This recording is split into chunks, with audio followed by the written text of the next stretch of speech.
90 రోజుల కోర్సు పూర్తి చేస్తే చాలు 100% ప్లేస్మెంట్ సపోర్ట్ తో సాఫ్ట్వేర్ జాబ్ మీ సొంతం. వెంటనే కోడ్ జ్ఞాన్ డెస్టినేషన్ ని సంప్రదించండి. నమస్కారం ఉమా గారు. నమస్తే అమ్మా.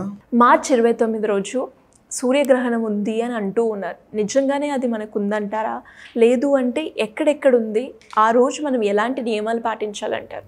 మార్చి 29వ తారీఖు శనివారం నాడు పాక్షిక సూర్యగ్రహణము అని పిలువబడేటువంటి గ్రహణము మనకి లేదు. భారతదేశంలో మనకు ఎక్కడా కూడా సూర్యగ్రహణం కనబడదండి. సో దానికి సంబంధించి జాగ్రత్తలు కానీ, పరిహారములు కానీ, దానములు కానీ, ప్రెగ్నెంట్ ఉమెన్ జాగ్రత్తలు కానీ, గ్రహణ నియమాలు కానీ భారతదేశంలో ఉన్న వాళ్ళు ఎవ్వరూ ఆచరించాల్సిన అవసరం లేదు.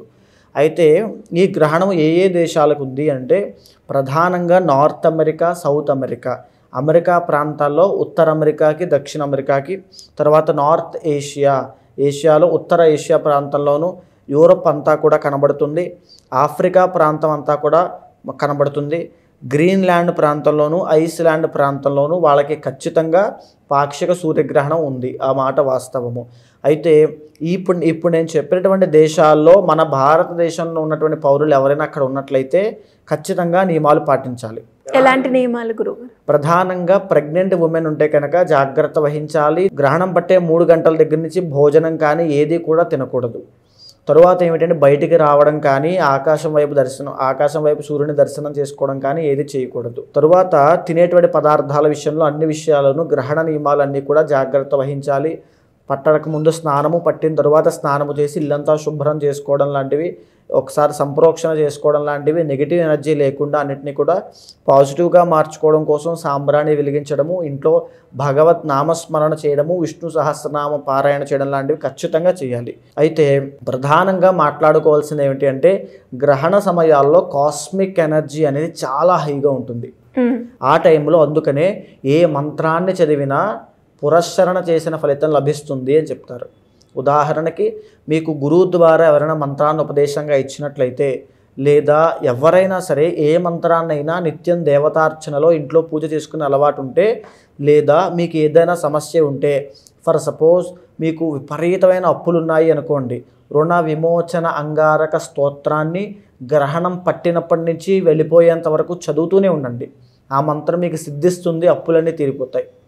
లేదా మీకు అమ్మవారి మీద పరమ భక్తి ఉందనుకోండి, గ్రహణం పట్టినప్పటి నుంచి వెళ్ళిపోయేంత వరకు అమ్మవారి యొక్క మూలమంత్రాన్ని చదువుతూనే ఉండండి.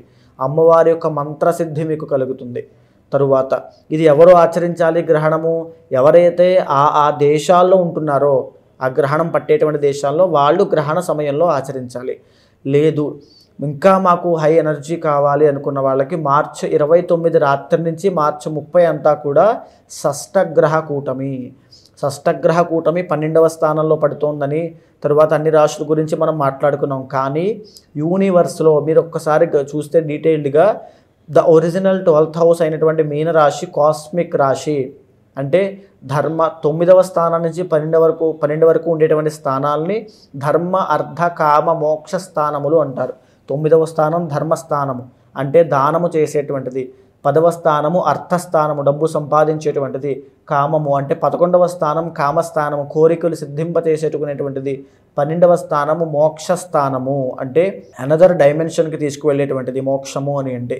సో ఆ 12వ స్థానంలో ద ఒరిజినల్ 12th హౌస్ అయిన మీనము రూల్డ్ బై జూపిటర్ అండి. అంటే దేవ గురువు, కాస్మిక్ ఎనర్జీ, మంత్రసిద్ధి కలగాలంటే గురుబలం ఉండాలి. ఆ గురువు ఉన్నటువంటి స్థానంలో ఆ రాశిలో ఈ యొక్క షష్టగ్రహ కూటమి పట్టడము, అది 12th హౌస్ మోక్ష స్థానం అవ్వడము చాలా విశేషము. నిజానికి ఆ రోజున యోగులు కానీ, సిద్ధులు కానీ, తపస్సు చేసుకునే వాళ్ళు కానీ, మెడిటేషన్లో ఒక స్థాయికి వెళ్ళిన వాళ్ళు కానీ, కుండలిని జాగరణ చేసిన వాళ్ళు కానీ బయట ఎక్కడా కనబడరు. ఆ టైంని అస్సలు వదులుకోరు. సో ఎవరైనా సరే మాకు ఈ కోరిక ఉంది, ఈ సమస్య ఉంది అనుకున్న వాళ్ళు, డబ్బు కావాలి అనుకునే వాళ్ళు ఒక మంత్రం చెప్తాను, ఖచ్చితంగా జపం చేయండి. ఆ రోజంతా ఉపవాసం ఉన్నా పర్వాలేదు, లేదా నిష్టగా ఉంటూ భక్తి శ్రద్ధగా మనసా వాచా కర్మణ మంత్రాన్ని జపం చేయడం. ఒకటే మంత్రము శ్రీం అనేటువంటి బీజాన్ని మానకుండా ఎవ్వరు మార్చి 30వ తారీఖు ఉగాది నాడు జపం చేసినా వాళ్ళందరికీ కూడా డబ్బు, ఆనందము, సుఖము, సంతోషము, ఐశ్వర్యము వెంటనే ఇమీడియట్ రిజల్ట్స్ కనబడతాయి. ఎవరైనా సరే మీకు ఆర్థిక ఇబ్బందులున్నా శ్రీం బీజం చేయండి. మానకుండా ప్రతినిత్యం వాళ్ళ శ్రీం శ్రీం అంటూనే ఉండండి. ఎక్సలెంట్ రిజల్ట్స్ ఉంటాయండి, మీరు నమ్మరు. అలాంటి రిజల్ట్స్ అంతటి కాస్మిక్ ఎనర్జీ మార్చి 30వ తారీఖున పట్టబోతోంది. సో తప్పకుండా ఈ విషయాన్ని అందరికీ తెలియజేయండి. ఆ మంత్రాన్ని తప్పకుండా జపం చేయండి. తరువాత ఎవరైనా సరే ఆ రోజున ఆరోగ్య సమస్యలు విపరీతంగా ఉన్నాయి, లేకపోతే కోర్టు సమస్యలు చాలా విపరీతంగా ఉన్నాయి, లేదు అనుకుంటే శత్రువులు చాలా ఎక్కువగా ఉన్నారు, అది ఆరోగ్య సమస్యల రీత్యా, అప్పుల రీత్యా ఎన్నో రకాలుగా ఇబ్బందులు ఉన్నాయనుకున్న వాళ్ళు ఆదిత్య హృదయము తప్పకుండా తతో యుద్ధ పరిశ్రాంతం సమరే చింతయా స్థితం అనే మొదలయ్యేటువంటి ఈ యొక్క ఆదిత్య హృదయాన్ని మానకుండా ఈవెన్ ఉమెన్ కూడా ఖచ్చితంగా చదవచ్చండి. ఖచ్చితంగా చదవాలి అని చెప్తోంది శాస్త్రము. ఆ రోజున మానకుండా ఒక 11 సార్లు ఆదిత్య హృదయాన్ని పారాయణ చేయండి. ఎవరికైతే ఈ యొక్క బిజినెస్లో కానీ కార్యసిద్ధి, అనుకున్న పని అనుకున్నట్టుగా అయిపోవాలి అనుకున్న వాళ్ళు గణపతి షోడశనామ స్తోత్రం ఉంటుంది. గణపతి షోడశనామ స్తోత్రము 16 నామాలతో గణపతిని వర్ణించడము, అది చదవడం వల్ల కార్యసిద్ధి కలుగుతుంది. ఏ పని పట్టుకున్నా అందులో విజయాన్ని పొందుతారు తప్పకుండా.